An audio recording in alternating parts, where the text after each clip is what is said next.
3, 2, 1, 0.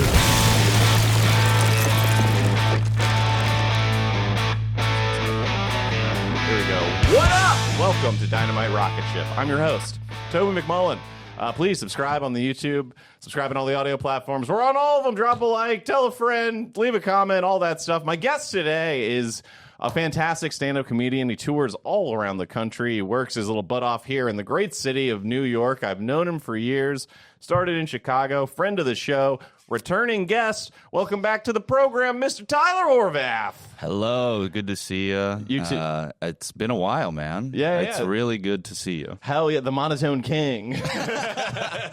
Yeah, I'm not really a guy who gets. You're not going to see a lot of movement on the waveform for me in the editing process. Real even keel. Yeah, it's a real problem actually. What do you mean? Well, I always think that, I don't know. I mean, maybe I'm being self-critical, but like, don't you? I always feel like, I don't know. On stage, I feel like it's a problem. Like, the lack of energy and movement? Yes, exactly. Yeah, you know how you're supposed to be sort of an engaging performer? I sort of kind of lack that.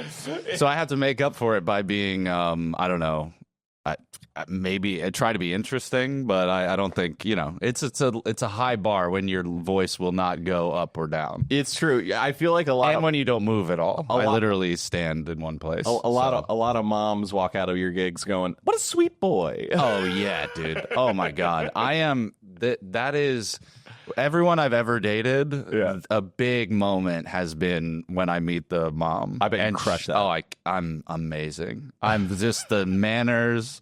I got manners for days. Please and thank you. And it's so great. Oh my gosh, you look amazing. Thank you so much for having me. I mean, I'm all over that. That's true. You did win politest young man in Tampa, Florida 3 years running. 3 years running. You know what I did win? A true dynasty. You know what I did win in high school was, you know how there's like a valedictorian and it's based on like actual data of like what happened? Wettest tray flip in the Tampa Bay area. I did have that. But what I actually won was most intelligent, which was voted on.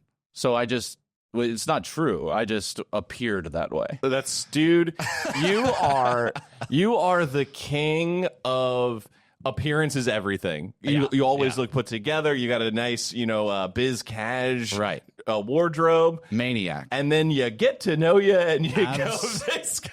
Absolute maniac. It's full of shit. I know. I've made a living off of that. It's great. It's so crazy. It's so funny if you just wear a collared shirt. People are like, all right, this guy's cool. And I'm like, I have $4. Yeah. And I'm like violently hungover. You know what I mean? It's like you're the guy who everyone's like, Tyler's such a sweet guy, and you go, he's had 11 beers. Yep, that's me. Hey man, just even keel. But I've seen you, really throw them back, but never once get sloppy. Always put together. You're the type you keep it above board. You're the type of guy who's like on the verge of puking and is like, guys, I'm gonna head out. Like on the inside, it's just a tornado. Getting a little late, guys. Did you go out for Halloween? Yeah, we went to a little, that same friend that I was telling you about that moved in our neighborhood had a little Halloween party, but it was very chill. Like Sally and I did we were the Louvre. We did that costume that everyone's doing this year. Oh, the Louvre heist. The Louvre heist, Nice. What was black. What was the fit? Just the high vis? All black, like the construction jacket thing, some like fake jewels and stuff. I was like, when she told me that idea, I was like, sick, perfect, easy, good, low effort. Yes, that's what I like. My buddy Yams, who you've met. Yams. I'll tell you his real name later. My boy Yams had. Let's not put him on blast. Like, we don't want to cover a name out there. He won low effort Halloween costume this year. Oh, really? He just went Liam Gallagher. Oh, bucket hat and zipped up jacket, and then you get hammered.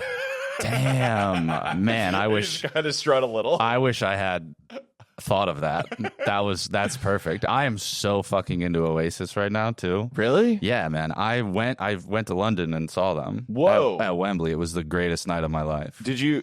The whole trip was just to see them play? Yeah, it turned into more. So it was. I started getting into them when I knew fucking Wonderwall and Champagne Supernova, but I really wasn't into them, but then I started You turned seeing 33 and you were like, oh, dude, Oasis rips. Yeah. You know what? This is actually sick. I went to so I started getting into them from honestly their fucking interviews that were I hate this, but I scroll a lot, and I just started getting served all of their clips. Yeah. And I was like, these guys are fucking awesome. Like they're really hilarious in interviews and stuff. And I started being like, wait, who are these guys? Because I thought, Wonderwall, you go, oh my God, all right, yeah, I've heard it a billion times and I'm sick of it. But then I started to like really listen to them, and I was hanging out with Osmus one day. Yeah. And I was like, Shout out dude, Jeffrey. Shout out Jeffrey. I was like, dude, I'm really getting, because he had told me before that he was into Oasis, and I was like, dude, I'm really getting into them. Like, the first two albums are amazing and blah, blah, blah. And he's like, well, you got to listen to this. And I really, that fueled me even further. And he was like, dude, me, Bobby Condon, and Tommy Brennan are going to London to see them. And we have an extra ticket. Sick. And I was like,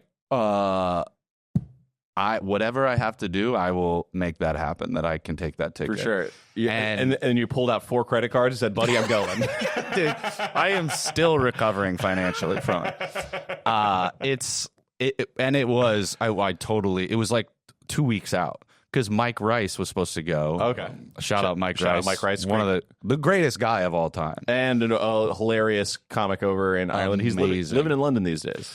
Living in London and like doing amazing. I hit him up when I was in Ireland, and I was like, buddy, I'm in Dublin. Are you hanging? And he was like, I moved to London. My career's going good.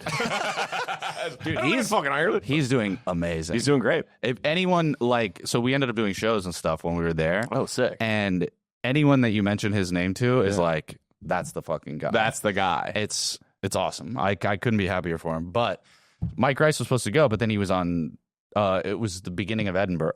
Yeah, right. It was right at the beginning Festival. of the Edinburgh Fringe, and so he was like, "I'm going to lose so much money if I don't, go." Like, or I don't know what his circumstances were, but he couldn't make it. The Fringe is gnarly money wise. It's very expensive to do.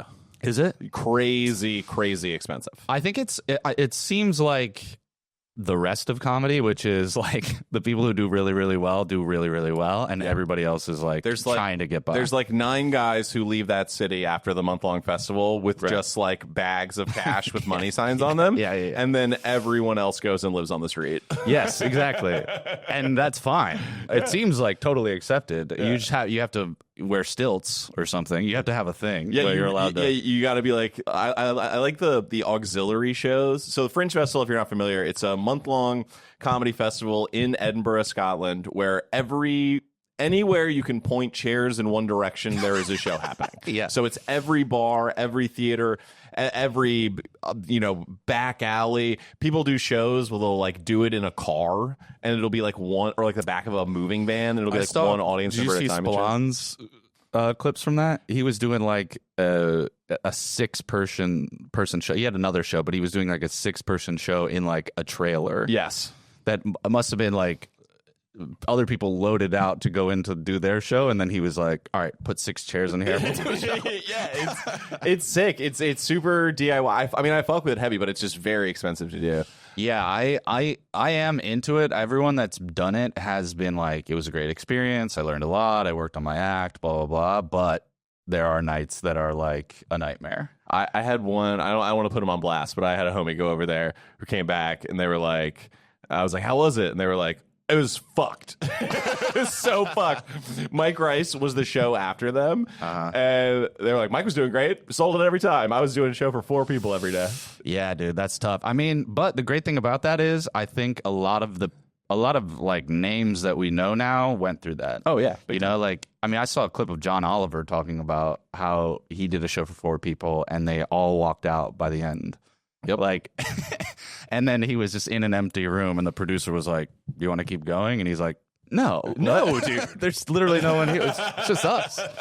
He's like, "No, the show is over." Like a woman, like apparently the one, like it was a couple, and one guy like walked out, and like was like, "I'm going to the bathroom. I'll be right back." And then she like leaned over and got her purse. Oh, that's so brutal, dude. It's so, and I mean, I mean, how many shows in New York have we done that feel like that too, though? So, you know. Oh my God. I've been standing in the back of a room watching someone bomb, and there's 8 people, and then 4 of them look like they're about to get up, and I'm next. And I'm just like, no, please stay there and let. My dreams. Please stay there so I can try. Please, God. Yeah, and being the person that goes up right after people walk out, which we've all done a lot, is a nightmare because you have a ready-made excuse because you go like, well, I would have got them if those 4 other people if they had stuck around, I would have really blown their fucking minds. 4 is impossible. 8, now we got a show. 8's a show, baby. 8 is a show.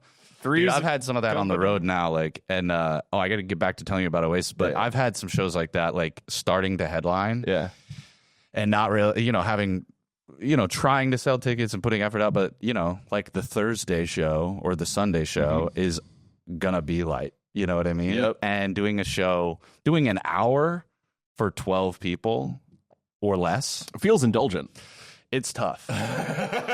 It's not what I thought about, when you go like, you know what, I'm going to do comedy. Yeah. You think about a sold out room. Yeah. You do not think about doing the Sunday show after a whole weekend in Cincinnati. Shout out Go Bananas, great club.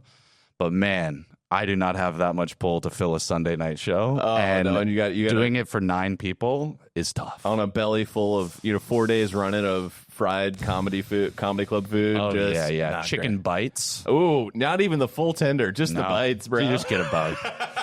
We can't. If you sell out, you get tenders, but where you're at, you get bites. But you can have anything you want on the appetizers. Scraps. No, but okay. So Oasis. Yes. So fucking, you're pretty well traveled, right? I feel like you've been only relatively recently. I mean, I had been to London once before with my girlfriend, and we went to. It was also for a show. This band that she likes called Between Friends. It's like a fun, like poppy band, and they're getting bigger. It's cool, but yeah. So I'd only been to London once before, but man, being there when Oasis was playing, because they had like 4 shows, of course. 4 nights at Wembley, which also I'm a soccer fan. So being at fucking Wembley was like, I can't believe I'm here. It's pronounced dork. Yeah. You do love soccer. No, you played, right? Yeah, I won the state championship in Florida, so sorry. Oh, yeah, that's right. You beat out the 4 other guys who played soccer in Florida. Athlete alert. No, but yeah, you're demonstrating what an incredible lack of culture. Well, that's my whole thing. I'm cultureless. Culture kills, Tyler. Culture kills. We gotta get rid of all culture. Yeah. That sounds great. We're actually kind of we're on the way to that with Yep. AI. So, God, I just drift off. No, don't go there. Come back. Okay. Oasis, yes. No, so I mean, just being in London when Oasis was playing, it was like everyone, it felt like was there for the show. Yes. Like just walking around the street, everyone was in fucking bucket hats and Adidas tracksuits and shit. It was just an amazing energy, and London's an amazing walking city. Around all shoulders. Yeah, everybody fucking swagger. It was amazing, dude. And we're getting to do shows there. We did Top Secret, which is an amazing club in London. They have 2 locations. They're actually opening a New York location. Yeah, everyone speaks highly of that place. It's amazing. And one of the locations is like you go on downstairs, and then the show is also running upstairs. So they have it staggered. So you do the show downstairs, you run upstairs, you do another show, and it's always packed. It was fucking awesome. And Jeff did his own like headlining show and sold that out. It was amazing. Shout out Jeffrey. Yeah, man, he's killing it. And so it was just the most amazing experience. The show itself was like, it's so crazy because all of their stuff is so like, I don't know, anthemic, It's everybody fucking singing along to every single word. I don't know what that word means, so I'm going to take it as disrespect. Anthemic? Anthemic. Anthemic. Anthemic. Yeah. It's like anthemesque. I got there. Anthemesque. Yeah, I got it. Ick is another way to say ask. Yeah, I got a 9th to 10th grade reading level. Not too shabby. The songs are sick. Yeah. Oh, yeah. Put it into terms that you understand. Wait, so you're telling me that these tunes ripped it? These tunes are sick as hell. Oh, fuck yeah. But no, man, it was just like, 90,000 people fucking singing every single word to every single song, crying. Well, they've had 30 years to learn all the lyrics. Yeah, exactly, man. It was amazing. It was one of those, a lot of the travels that I've done have been like, okay, we go to this restaurant and it's like, okay, we're kind of seeing the city, but to have this event around which to be in a foreign place, was so fucking cool. And I think that's like one of the things that I want to do traveling going forward is like have something to like one big sort of tentpole event that you're going to. A super banger. Yeah. And we did that when I went to London before, was for that show that of Between Friends that Sally likes, and then we went to Denmark after that because she studied abroad in Copenhagen. Oh, sick. So we went to London, then went to Copenhagen. A girl I dated when we were both college age, so we were both like 20, 21. She went overseas, studied in Copenhagen, and promptly broke up with me upon her return. I think she was like, oh. She was really tasting the local fare, if you catch my drift. I'm not talking about the pommes frites. No. And you know what? I get it, dude. Sure. She got that wanderlust. And it's like, if you're dating a guy who's living on a mattress and taking improv classes, you go ahead and cheat on that guy. Yeah, dude. And you know what? And that's what's so great about getting older is you go, that actually makes sense. That makes a lot of sense. In the moment, you're heartbroken. I'm sure it was devastating at the time. Oh, yeah. But looking back, you go, that was sick. She had the right choice. I don't remember being like devastated. I do remember being like, yeah, totally get it. So, yep, for sure. Dude. I do work at a dog daycare. Yeah, and the opposite is also confusing. Like when I was living in squalor in Chicago, and Sally would like come over to my apartment that had, laundry all over the floor and no AC in the summer in Chicago. The fact that she was around, I was like, what's going on here? Like, what are you doing? You know what I mean? She's like a penny stock investor. She's like, I'm getting in early. This thing's going to take off. Yeah. And it really has not paid off that. I mean, I not to be too down on myself, but we're getting better. You're doing good, dude. Yeah. Appearances at the very least. Hey, come on. That's the most important part, buddy. Oh, yeah. I was thinking the other day that the hardest part for me with living with a partner or a woman is trying to explain that there is clothing that is in the limbo between clean and dirty. It's like, because they like wear a thing and then they go, oh no, I was outside on the train. This is gross as fuck. Now I need to take it off and it needs to be cleaned. Yes. And it's like, no. Pants go for a while. They go for 6 days plus. Yeah. Pants are, that's a perfect example because pants are, I don't know, maybe you have a different experience because you have these long locks, but it's the same thing as hair. I don't wash my hair. Like I wash my hair like once a week, maybe. It's the same thing with pants. I've adjusted my hair washing has changed. I used to shampoo and condition every day and everyone told me that was horrible for my hair and I was like, you don't know what it's like to have curly hair, man. Yeah. And then I've adjusted my hair and my hair looks so much better constantly. I was so wrong for so many years. A little bit of grease. And it's the same thing with pants. A little bit of wear and tear. When they come out of the dryer, it's just, they're too stiff. Yeah. You need to break them in. You feel like a coal miner. Yeah.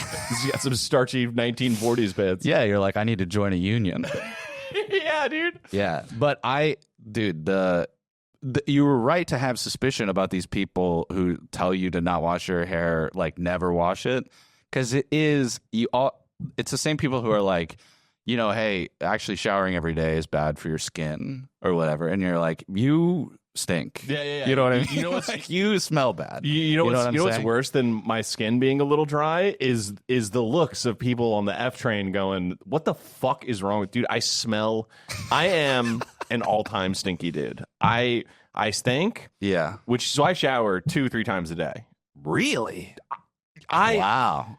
I am like a bag of Funyuns that has been rotting in the corner of a donkey stall, dude. Like on a farm somewhere in Minnesota. Like it's Wow. that proper reek. That is It's brutal. you should leave that out of your dating profile, I think. No more dating. I'm locked up as long. That's good. That's good. Okay, so the show in London. How many days were you there for? I think I was there for 4 days. It was a quick trip. No, 4 days is good. 4 days is a nice little sweet Especially spot. if you have like, you know, your banger event and then your auxiliary, you got the shows you're doing, which is great because then you get to write off tons of shit. Which was so nerve-wracking too. Have you like done stand-up In the UK? In the UK or anywhere else in any other country? The first time I ever did stand up was in Edinburgh, Scotland. Really? Yes. What? Tell me that. I did not know this. I would have thought it was in at the Blarney Stone in Chicago. Which is basically Scotland. Yeah. Shout out to the Barney Stone. Boy, did I threaten to take my own life there many times. Yeah. Dude, it was so the open mic scene in Chicago was dark at times. Yeah, and what always shocked me was how many people had cocaine all the time, but no money or employment. I was like, how do you sustain this, dude? It is shocking. Yeah. Shocking. It's always no one who does cocaine a lot is like doing well. No. There's like Wall Street guys, but that comes crashing. Those down. aren't people. Those are those are aliens, and they need to go. Facts. But most people who do cocaine, it's a miracle that they even have it. You know, but you got no job but a bag. How? Right? Yeah. What like pyramid scheme are you running to somehow have enough to buy the most expensive drug possible? The most expensive drug known to man. Yeah. But first time in Edinburgh, run it down for me. Let me hear So it. I was like 19. I've been kicked out of college. I spent 9 months in Edinburgh or something like that. Kicked out of college. Oh, yeah, proper. Oh, yeah. We got caught with a bunch of weed and fireworks. Whole bunch of them. Absolutely. Worst tracks. Worst part Absolutely is tracks. not my weed or fireworks. My buddy went and he got Classic mistake, dude. You cannot hold weed and fireworks for your friends. You can, it's, you know, because once the fireworks are in, now you got the ATF involved. You got the ATF and the DEA. They're forming a task force. They're coming to the ninth floor of the UC in the Loop in Chicago. Dude, the SWAT team that ran up on you. So yeah, my buddy picked up a quap. No big deal. For all the homies, that's a QP. For those that don't know the lingo, QP being a quarter That's pound. a scary amount. That's 112 grams of sour D's, brother. So That makes my skin. But it's a different thing. But like when I would buy a quarter ounce, yes, in college, I was like, we got to be careful here. You know, I was scared about that. yeah, it's like having a gun around. I'm a good boy, dude. On paper, I'm a good boy. Yeah, that's right. You got a nice sweater and a fat sack. Yep. So that sounds like I'm just complimenting your balls. And I liked it. Like I Yeah, keep going. So all the homies had chipped in on this bag, and my buddy brings it back to the dorm. He was working on like an art project, and so the room was littered with bottle rockets, which like are barely even fireworks, by the way. No, yeah, that's like you're supposed to shoot those at your friends. Yeah, kids play with those things, but when there's hundreds of them littering the room, it paints a scene. Yeah. And then a couple It feels like you're breaking them down for the ingredient, like to build a real explosive. That's it. It's like this. It's like if they walked in and there was like you had 1,000 packages of Sudafed. They're like, you're making meth. Exactly. 100%. Yeah, we were like, well, this is where we get the gunpowder for our ghost gun. Ghost gun, dude. You what? You know about ghost guns? I don't know about ghost guns. The only reason to have a 3D printer. Oh, a 3D printed firearm is what you're talking about. Oh yeah. So okay, so Put a pin in me getting kicked out of college. So the only We live different lives. So the only so everyone gets a 3D printer, right? And they're like, "This is gonna be sick. I'm gonna make all this cool stuff." And they quickly find out that you kind of can't make shit with a 3D printer. You can like make like little toys, like and a little trinkets. figurine. Yeah. Yeah, you can bootleg like Warhammer figurines. Is like, and then As you're you like, do. and then you're like, well, how can I make money on this? And they're like, well, obviously, I need to start printing automatic switches for Glocks. And Fucking hell. And they basically a ghost gun. It's an untraceable gun, and the way they make them is you can't buy. Can you say this on the internet? That's a good question. That's a good question. Be vague enough that this won't get demonetized. I was monetized. I was. It would need to be. Right. I mean, you're a step ahead of a punishment. No, man, this is going to be huge for both of us. I was banned on Instagram for like a couple months, and I just got the ban lifted. Shout out to the homies. My dog over there. Shout out Meta. Not shout out Meta, but shout out the homie who fixed that for free. By the way, I was getting scammed. A lot of people trying to. A lot of faceless Instagram accounts. I posted on my story like, anyone help me out? Yeah. A lot of faceless Instagram accounts that are like, for $2,500 in crypto, I can make this go away. Right, exactly. That's go. always good. And that's why crypto is so good. Yeah, my brother texted me and was like, I'm going to take your phone away. Like, what the fuck are you doing? And I was like, no, dude, it's all good. Yeah, that was the last episode I talked all about it. Did show my debit card on camera, forgot to blur it, had to order a new debit card, kids Dude. blown it. We're chilling. It's okay. I wouldn't think about that. It really does feel like we're just in a room talking, and you do forget that the world is out there. That's the vibe I bring to the table. Yeah, and it's nice. Thank you. So Quarter pound of drugs, bottle rockets, wait, no, we had something before that I wanted. Ghost Gats. ghost gats. So you can't order a gun online, obviously, because that would be insane. Yeah. But you can order parts. So you can order like the slide and the barrel for a Glock, and then these guys print like the handle, which is insane. Wow. Yeah, it's terrifying. It's like That's really scary. not great, but kind of the only way to make money with a 3D printer. Yeah, you know what you could also do is I don't have a 3D printer. I don't know anyone who has a 3D printer and does this. This is all just things that I've seen on TikTok. It's all in the past. The other way you could make money off of 3D printer is not buying it in the first place. Oh, bad investment. Bad investment. Or like maybe custom butt plugs. Mm-hmm. I don't know. I'm just spitballing here. Yeah. There's not really. I don't think there's a lot of room for innovation in that space. No. The shape, they've kind of worked it out. Yeah, Perfectly. it's all cheap bullshit. It's bad. So your friends bought a 3D printer, and then you were like, okay, we're gonna make real guns out of it. No. Fuck no. I was just making jokes. Oh, okay. No. Good, That's good. no. But it is cool that you think that I have my fingers in the underworld. Well, I'm enough. learning a lot about you in this interview. No. Just for whatever reason, my YouTube Shorts algorithm is like, you love guns, right? I'm like, I guess. Yeah. Well, you are in America, so you must love them. Oh, look out. Yeah, next time you go over to London, stay there, pussy. Yeah. All right. So, fuck.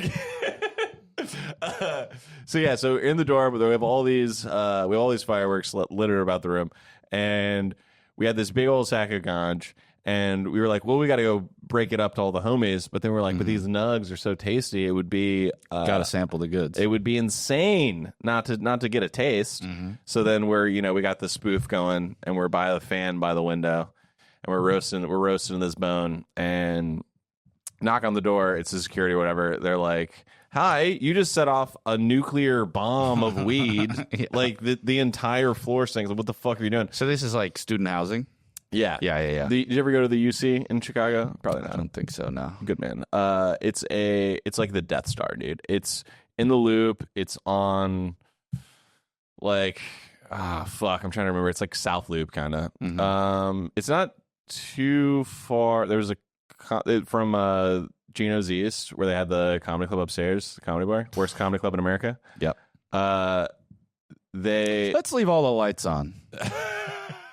Let's leave all the lights on and let's give people in the crowd things to throw at you. Yeah, let's make sure that everyone gets their pizza right before the end of the show. Yeah, you know what's really good for an audience? The world's sleepiest food. Like, how would you like 19 pounds of sausage and pizza? Yeah. But anyway, I'm getting distracted. Okay, so the security walks in and they just go, "What in the? I mean, you are so kicked out of here! Like, dude, you're the most kicked out guys there's ever been." So the knock on the door happens. I freak out. I'm a boxers guy. I'm not a tidy whities. I'm not a boxer briefs guy. But I had one pair of boxer briefs that I happened to be wearing this day.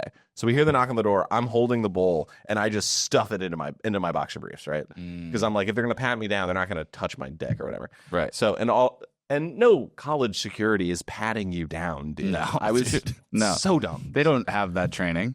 So dumb. So as they're like kind of interrogating us and being like, whose room is this? Whose weed is this? Blah, blah, blah, blah, blah. I'm standing there and I feel the bowl slide out of my boxer briefs and down my pant leg, and it falls out onto the floor next to my foot. Oh my God. So I'm just standing there and I'm like trying to be sneaky, and I like put my foot in front of it so they can't see it. And they're like, all right, you get out of here. And I just turned around and grabbed a random hoodie like it was mine, and then grabbed the bowl off the ground and then walked out with the... Oh, so actually, they didn't see it? No, I was real sneaky. Wow, that's impressive. I used to be sneaky. I'm older now. I cannot sneak. I got crinkly knees. I have the stress. I have 19 sprained ankles, so they feel like there's some cement in them, so I can't move around. But the skating does not help the knees and the hips and the joints. Yeah, it's brutal. Tyler, really good skater, by the way. Back in the day. I've seen you do a tray flip. Yeah. So bad news, right? I'm busted. Brutal. So they kicked you out of the housing and the school after? Yeah, we're getting a little ahead of ourselves here. So I would say 3 days later, I'm in a different dorm room smoking weed. Because I'm not one to learn my lesson. No. So I'm like, what are the chances of lightning striking twice? By the way, same weed. The stinkiest weed ever grown, this fucking weed. So I used to be so scared of that. Yeah. We would be out on our back porch in not student house, like not a dorm, but like it was like an apartment complex where only students live, you know? And we would be out on our back porch, and I was like, dude, there's no way. We got some complaints, like, but you know, we didn't have loose bottle rockets laying on the ground. So dorks. And we knew to like open the door just a crack for the security too. You know, you got to be like, what's up? Oh no, that must be someone else. Sure. It's not, you know what I mean? They're not going to pat you down. They're not going to break down the door. But I was always so paranoid, and the weed did not help with that. Dude, I know. My paranoia runs fierce with that shit. Yeah. But we were in a different dorm room on the other side of the building, and this one was more like apartment style, where it wasn't like you open the door and you're in the room. It's like you open the door, and then there were like 2 or 3 bedrooms and a kitchen. It was like the fancy suites or whatever. So we're in one of the side rooms. We're smoking. My one buddy is passed out, and I still feel guilt to this day, because he was not smoking weed and he still got kicked out of college for this, which is so brutal, dude. I feel horrible for just that. A young man trying to get a nap in. Well, passed out, hammered, drunk. So it's like he was still breaking the law. But I was terrified because I was like, I just got busted. I think I can skirt on those charges. But if I get caught up in this, now we got a RICO case going. Right. Yeah, now you can't. There's no way you can be like, look, I was in the wrong place, wrong time. Exactly. Twice. Exactly. in a week. So we hear the knock. My buddy goes to talk to the security, and I just went straight into the bathroom and was like, I have to hide. So I'm jumped into the shower, and I have the shower curtain. I go, this is never going to work. I'm going to be caught instantly, dude. This is so stupid. So then I look under the sink, and there was like a bottle of laundry detergent and like random cleaning products. And I just took those out and set them on the floor, and then climbed underneath the sink and closed the doors and hid like Anne Frank while they searched the fucking dorm. That is impressive. It was terrifying, dude. I was in there for like... But they have to go like, why is all that shit out? No, they're dumb. Yeah. They're security guards that are fucking... What, dude? So, but this didn't work because you got kicked out of school. Yeah, but I did... I'm hiding in the bathroom. I hear them searching the whole door. Pipe right here, buddy. I can see the drawer, and I hear the guy come in. He opens the drawer from inside of the underneath thing. I see the door. The drawers just slide open, and then slide closed, and then I'm just staring to like where the door. I'm like, this guy's gonna open it up. I'm gonna pop out like a jackass in the box, and he's gonna. Sorry, man. Yeah. But he didn't open the thing. I couldn't believe it. Wow, that's incredible. Unbelievably lucky. What was he looking for in the drawer too? Is there a guy in here? Yes. Is there a guy in this drawer? Is there a dude in here, bro? Yeah. So, but then still got kicked out anyway. Yeah. Yeah.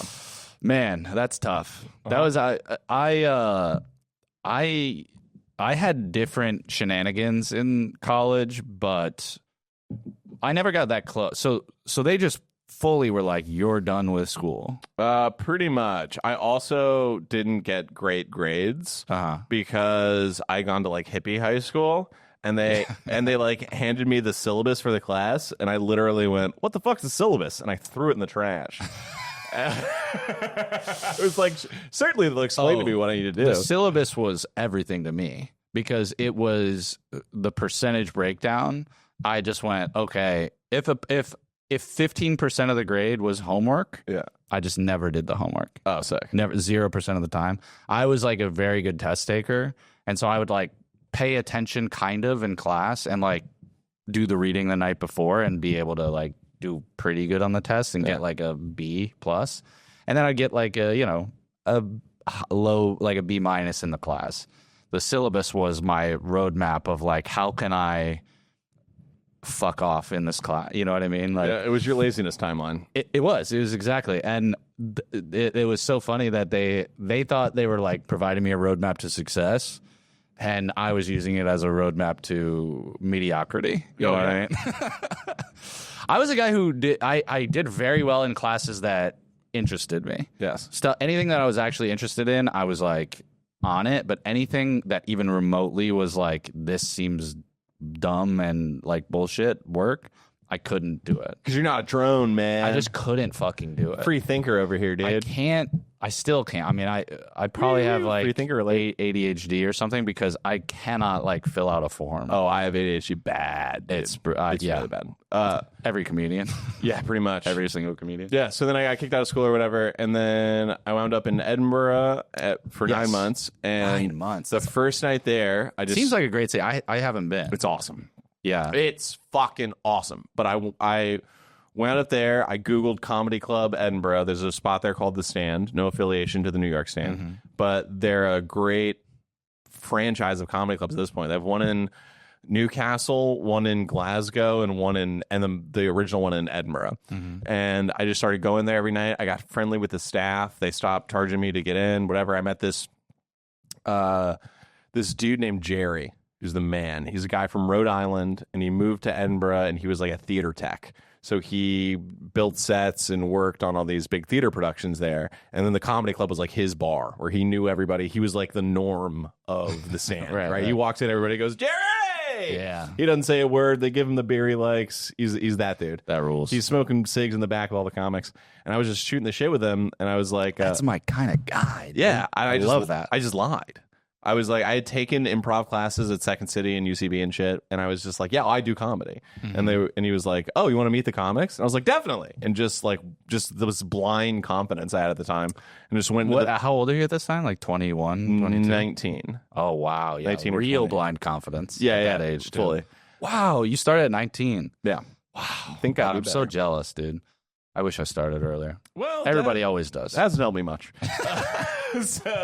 But I did. So then I got spots on there. They don't have open mics, but they have their like new comic night, right? And I got some spots on that. The first one, biggest bomb I've ever had in my entire life. Just horrific. Yeah.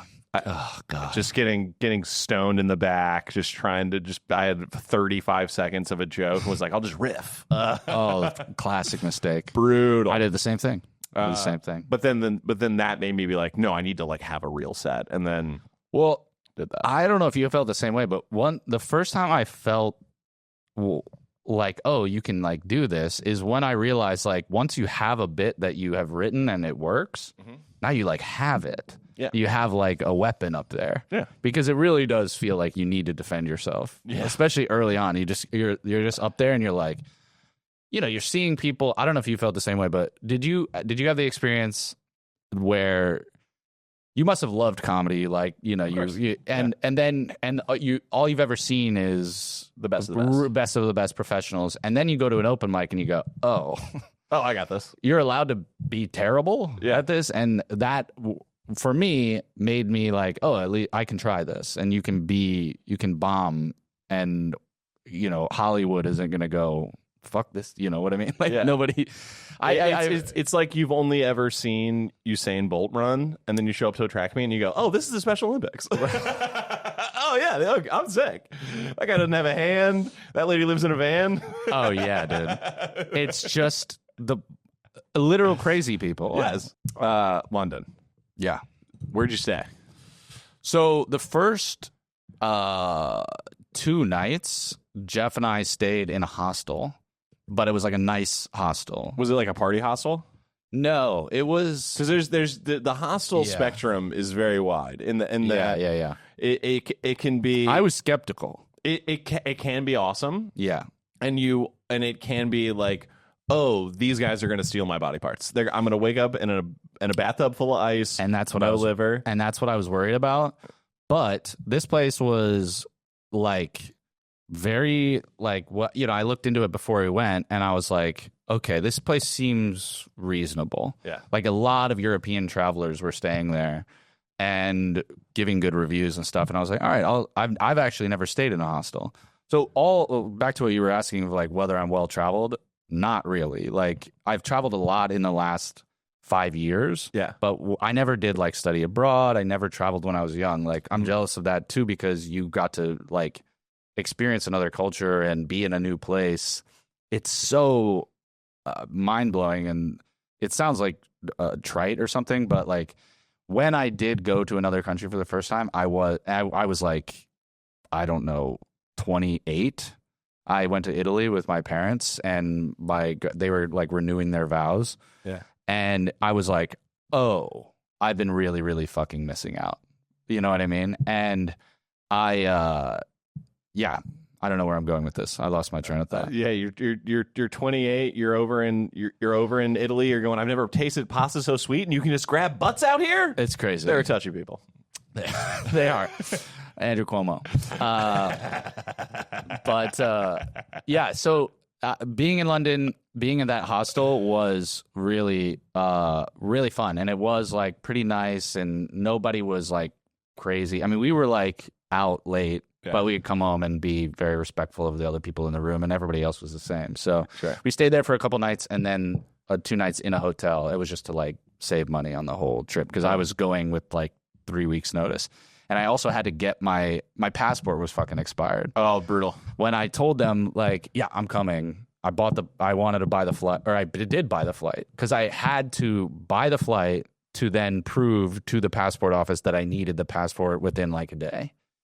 Like I had to like spend $700 on the flight, which is actually not bad to go to London. I actually cannot miss this Champagne Supernova. Yeah, I actually need to go there.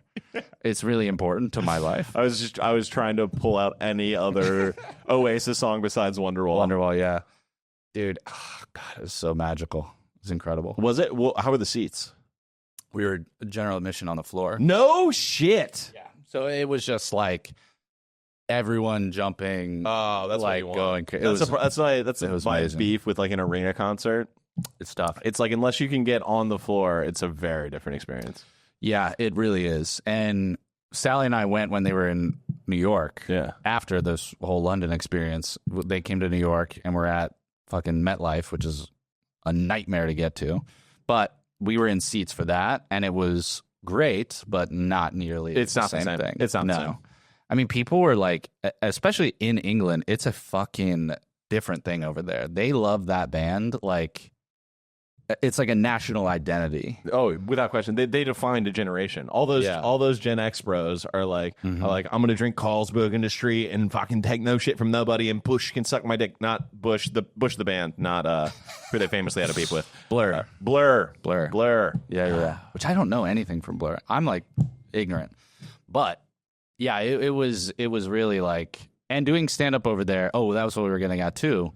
Was so I don't know. You must have had a different feeling because your first times you did it was over there, like in a different country, and then you came back. And did you feel like, my stuff is more relatable over here? Because I was worried going there to London and doing stand up. Like, is this going to land? Or are they going to translate? Yeah. But I almost feel like they would love your shit over there because they love dry shit.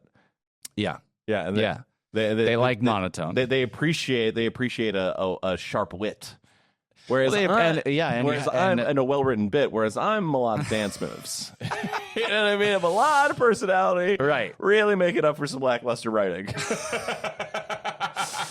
Well, at least you have a personality. It's true. That's good. That's important. If we could get the teleportation machine from The Fly and then merge ourselves, we'd be a great unstoppable. Comedian. We'd be one great comedian. We would be one great comedian with a super wet tray flip. Yeah, dude. Have you been skating? Just to commute. I got the cruiser board, right? But I haven't done a kickflip in months. I haven't skated since we skated. Yeah. Or no, I skated like once after that. Yeah, and I still have. I mean, it's just I shifted identities so briefly much. to a golf bro. I remember this. Yeah, and we went to the pitch and putt, and that was a good time. Yeah, except it was so muddy. It was crazy. Yeah, you're better than me. Although I think we're pretty evenly matched now. I've You've been golfing still? I've been not in a while. Not since I've been back in the city, but yeah. I've improved vastly. Yeah, I was obsessed. Well, dude. you do get obsessed with things, and you do get like way better at them. Like when we skated in Chicago to when we skated here, you were vastly better. Well, so the way that I describe my like skill set for learning new skills is I'm like Mario in every Mario sports game. Okay. Where it's like all of his stats are slightly above average. It's like a 6 across the board. And that's me. I can get to above average in anything that I get. Like if I get obsessed and I get that and it scratches that itch in my brain. ADHD again. Exactly. Yeah. Exactly. It's like you latch onto something and go like, this is the fucking thing. Yeah. So at some point I'll get into fucking pickleball. I'll get into I have some more dumbass activities to get obsessed with. Golf is one of the good ones, dude, because you can do it until you're like 90 years old. Which is part of the thing is I need something to replace skateboarding. Yeah, dude. Skateboarding I love so much. I used to see the 30-something dudes like cruising around the bowl and been like, man, bowl skating's lame. So it sucks. It's like you jump down some stairs, you pussy. Yeah. And then now I'm like, I should learn how to skate a bowl. I should learn how to skate transition. Yeah, dude. Because I cannot fucking jump down more than like 3 stairs. Oh, I'm not jumping down shit. My knees would just take me to a mani pad, a little ledge. Oh, a mani pad. The street skater's last refuge. Yeah, can you slappy? No, you got to learn how to slappy. I'm sure I could learn. You could learn. You could do it. Yeah, it's the greatest. It's a grind that doesn't require an ollie. It's the old man's bread and butter. It's great. It's like curb skating. Yeah, exactly. The most low impact thing you can get after. Yeah. I had a little bit too much of a self-preservation instinct to get really good at skateboarding. Sure. The people that I knew that were like actually amazing, one, they were like very talented and just like, it's like for some people it just like clicks. They just get it. Yeah.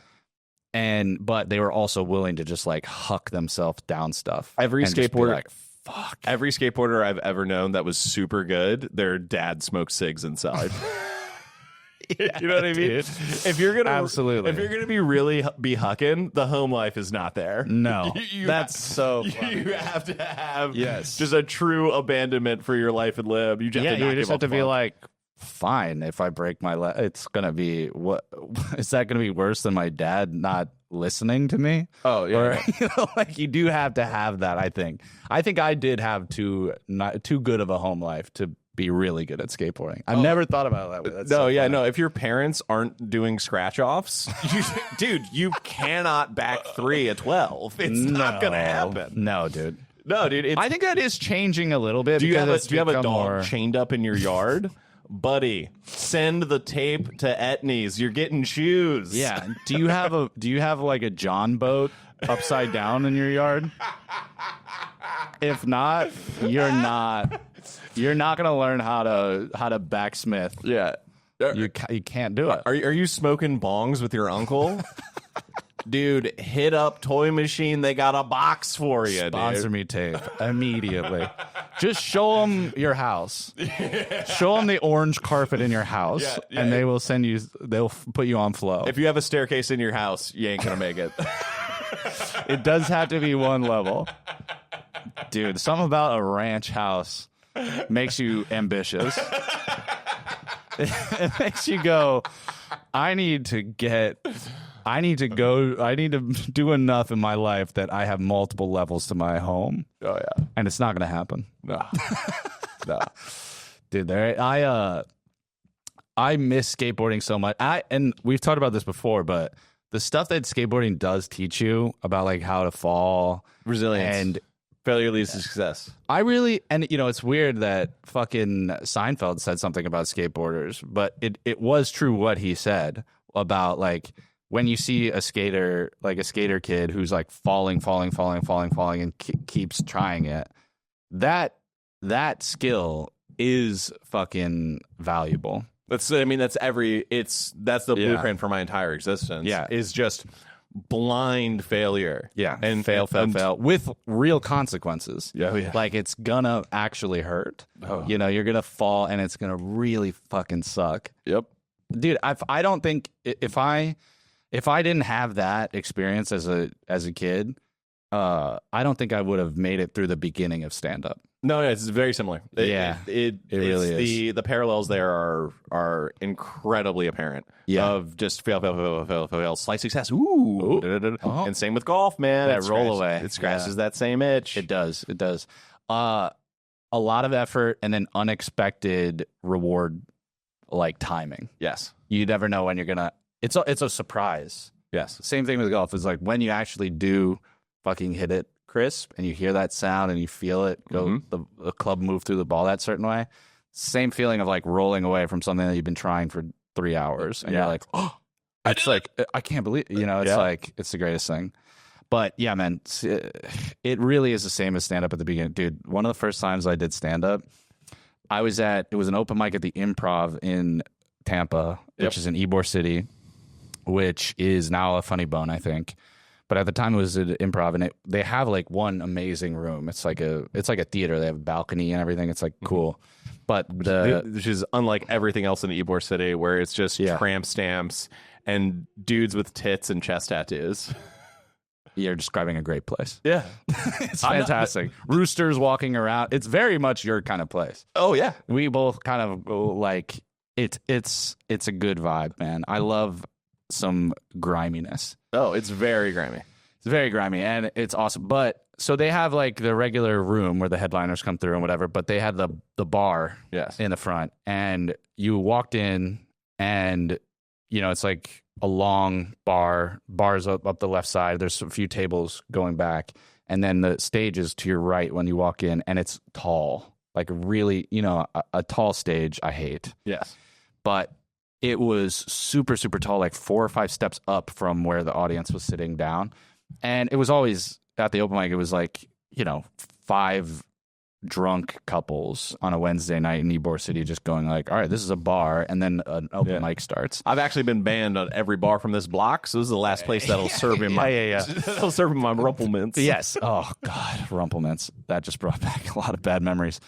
But are you trying to get drunk before your shift at work? Rumplemints. Yeah. Are you trying to be hammered, and are you trying to have the are you trying to get wasted and do the breath mint at one time? Yeah. Rumplemints. Rumplemints is the official drink of the brunch shift. Yeah. It's every server in America is slurping down Rumplemints. Oh my God. Serving up fucking... And then they get a little older and they go to Fernet. Oh, I hate Fernet, dude. Because they feel it's like the Rumplemints, they left it behind in their young days. Dude, all these fucking bartender drinks, like Fernet is just vodka with grass stains. It tastes like a freshly cut lawn in the worst way possible. Yeah. It's fucking gross. Well, it's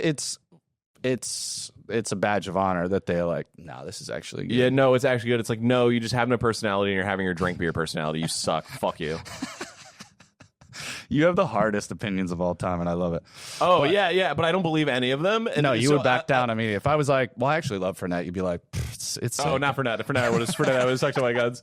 But I just say things like, I just go like, oh, that movie fucking sucks. It's the worst movie ever made. And if you like that, you shouldn't be allowed to vote. And people were like, dude, do that. You go another level.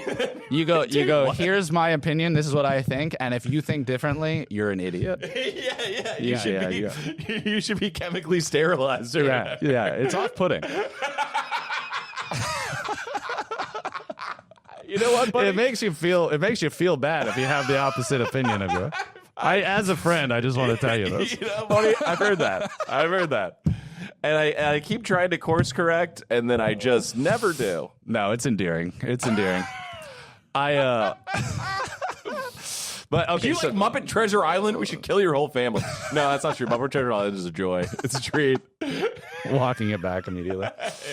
But so one of the first open mics I did there was there was a guy on the God mic in the back of the room announcing people because the stage was such a burden to get up onto this fucking tall stage that he didn't walk up there and like actually host. He would just like say the name into the God mic for the next comic.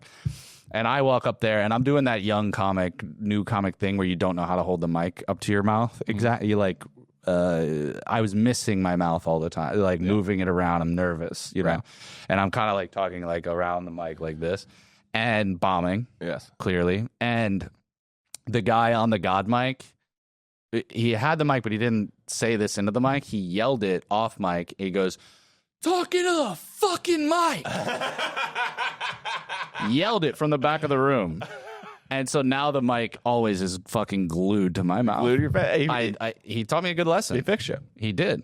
But it was, as a young comic, not knowing what the hell I'm doing up there or whether this is even worth my time at all, it was a nightmare in the moment. But shit your pants. I did. But I learned from it, you know? But we got to get out of here in a second. But before we do, I had a thing. I meant to bring this up earlier, but I completely spaced on it. Okay. Do you think that Halloween? Okay. How do I phrase this? Which holiday do you think has the biggest spike in sales of Plan B? I think it's got to be Halloween.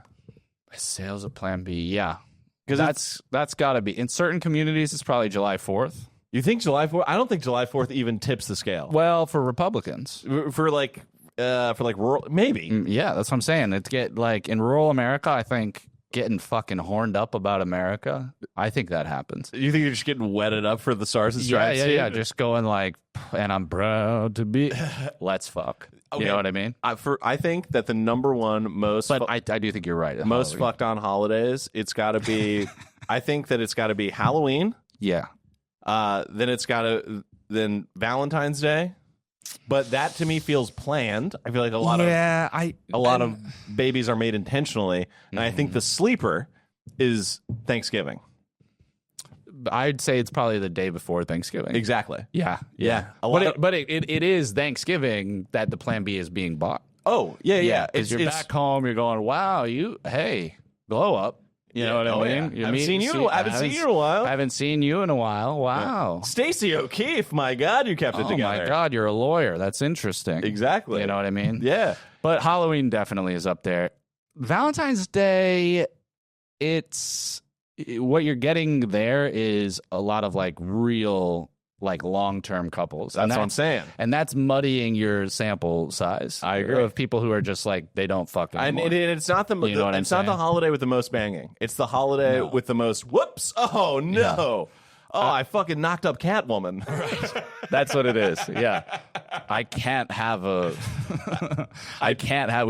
this baby. No, it's bad. I do imagine someone just like a lady sitting in front of a plate full of mashed potatoes and gravy, like Googling Planned Parenthood underneath the table, right? Trying to keep the conversation moving with her aunt or whatever. Yeah, she's like going like, I'll be right back, and everybody thinks that she's just off to the bathroom or something, but she's going outside and getting Plan B brought to her. Oh, dude, just by the guy, just Instacarting Plan B, sweating, dude. Oh yeah. Oh yeah, that's dark. Yeah. But that is got to be Halloween. That is and then Thanksgiving is a good sleeper. Not Christmas. That is a New Year's trackable stat, though. It is. Yeah. I wonder because they must It's probably like a real business decision that they make. Oh yeah, within the Plan B organization. I bet you could track like giant concert tours, like Sabrina Carpenter or Taylor Swift. It's like yeah, yeah. I'm trying to think of any other April Fools. Oh yeah, whoops, psych. The no, I can't. Never mind. You can't. No, I actually didn't have anything. The fucking lie. Dude. Tyler Horvath, thanks so much for stopping by. Yeah, man, this was fun. Love you to death. Love you too, buddy. Tyler J. Horvath on all the socials, I believe. Yes, sir. You got anything else you want to plug? When does this come out? Tomorrow. Okay, so yeah, if you're in Point Pleasant, New Jersey, I'll be there Wednesday night. Sick. And then next weekend, November 13th and 14th, I'm in Columbus, Ohio. Come out to that. Yeah, like you said, Tyler J. Horvath on everything, TylerHorvathComedy.com. And yeah, thanks for having me, bud. Go see the bro. Absolute killer. Fantastic. Love him to death. And a wet tray flip. Please subscribe to the YouTube. Subscribe on all the audio platforms, all that shit. Tell your bro. Get him involved. Thanks so much if you made it to this far into the episode. I love you more than I could ever express. Thank you. And I'll catch you guys in a week. Later.